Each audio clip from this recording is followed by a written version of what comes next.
शिरूर कासार तालुक्यातील खोकरमोड शिवारात सोमवारी सकाळी रक्ताच्या थारोळ्यात सापडलेल्या चांद उर्फ गुड्डू तांबोळी याच्या निर्घृण हत्येचा छडा लावण्यास स्थानिक गुन्हे शाखेला यश आले आहे. धक्कादायक बाब म्हणजे चांदचा मित्र अतिक तांबोळी यानेच 1.5 लाख रुपयांच्या वादातून हत्या केल्याचे उघड झाले असून पोलिसांनी त्याला मध्यरात्री बीड शहरातून बेड्या ठोकल्या आहेत. मृत चांद उर्फ गुड्डू तांबोळी याचे आरोपी अतिककडे 1,50,000 रुपये होते. तो या पैशांचा सतत तगादा लावत होता. विशेष म्हणजे आरोपी अतिक याचे सोमवारीच लग्न होणार होते. पैसे दिले नाहीत तर तुझ्या लग्नात येऊन गोंधळ घालेन असा इशारा चांदने दिला होता. यामुळे चिडलेले आणि लग्नात बदनामी होईल या भीतीने ग्रासलेल्या अतिकने रविवारी रात्री चांदला गाठले आणि दगडाने ठेचून त्याची निर्घृण हत्या केली. सोमवारी सकाळी घटना उघडकीस येताच परिसरात दहशतीचे वातावरण होते.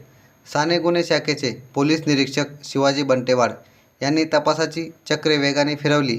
उपनिरीक्षक श्रीराम खटावकर व त्यांच्या पथकाने तांत्रिक माहितीच्या आधारे अवघ्या 24 तासात आरोपी अतिक तांबोळी याला बेड्या ठोकल्या आहेत.